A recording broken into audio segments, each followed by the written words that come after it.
my favorite player in the draft, and he honestly got taken at an incredible value by the LA Rams. Pick 36 in the second round, their first pick, Steve Avila out of TCU. I talked about him being my sleeper first-round pick, but he went pretty much right at what happened last year. So last year, my sleeper first-round pick was Christian Watson, and the Packers moved up for him in the second round to take him early on day 2.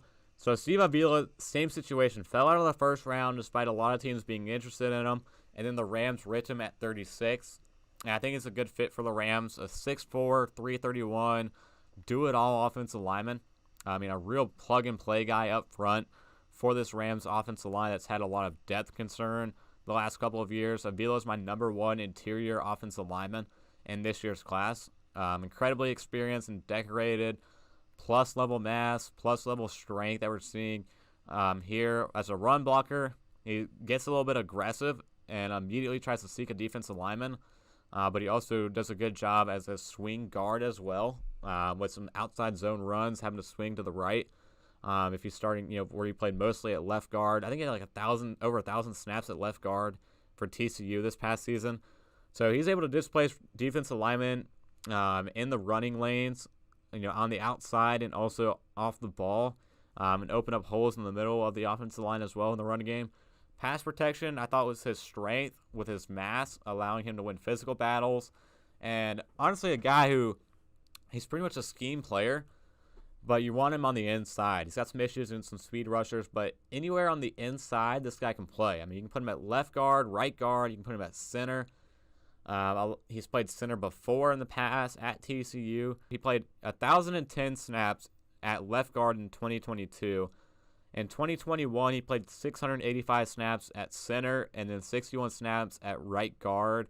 And in 2020, 371 snaps at center and then 113 snaps at right tackle. So this guy's played on 4 of the 5. Actually, he had 1 snap at left tackle in 2022. So he's technically played all 5 positions.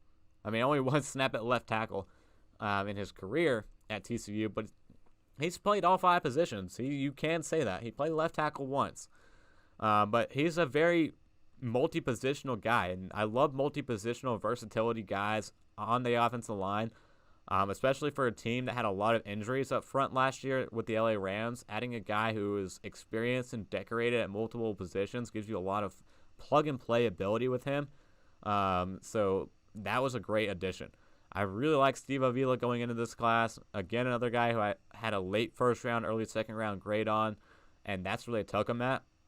But I thought it was incredible. Like, the value he's going to bring to that Rams team is so insane and so underrated with what they were able to do. And the Rams had a solid draft class as well. When you pull it up and actually look at their entire class that they were able to bring in with not having any top-end picks, they still came out of this with a lot of stockpile draft picks.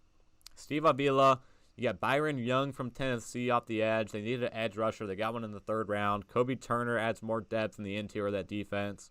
Stetson Bennett, I didn't really like in the 4th round, but you needed a backup. I guess he provides a pretty experienced one. 2-time national champion from Georgia. Shout out. Teaming up the Georgia guy and Stafford at quarterback. On defense, another edge rusher in Nick Hampton, right down the road at App State. Had a phenomenal career there with the Mountaineers. He lands in the 5th round, which I like to see out of my North Carolina hometown guys. Warren McClendon is another good offensive line depth. He was pretty much the right tackle at Georgia. So they added him, which is more depth to add. For a weak offensive line group last year, they need more guys up front, and they were able to add some.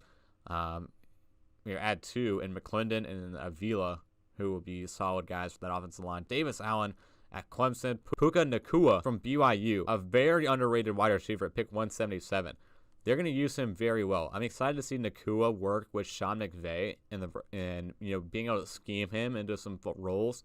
I think Puka Nacua is what they wanted Tutu Atwell to be, and I think Puka Nacua could do that a lot better than Tutu Atwell. So it makes sense to see them rip him in the 5th round. Trey Hodges-Tomlinson is incredible value at 182 as a solid cornerback option to add after losing Jalen Ramsey. So he's going to add some more depth. Zach Evans is going to be more depth at the running back room at 215 they took. So the Rams also had a really solid draft. They got Mr. Irrelevant from Toledo, Desjuan Johnson. They got a punter from Wingate. I don't know how that one works out, and Ethan Evans.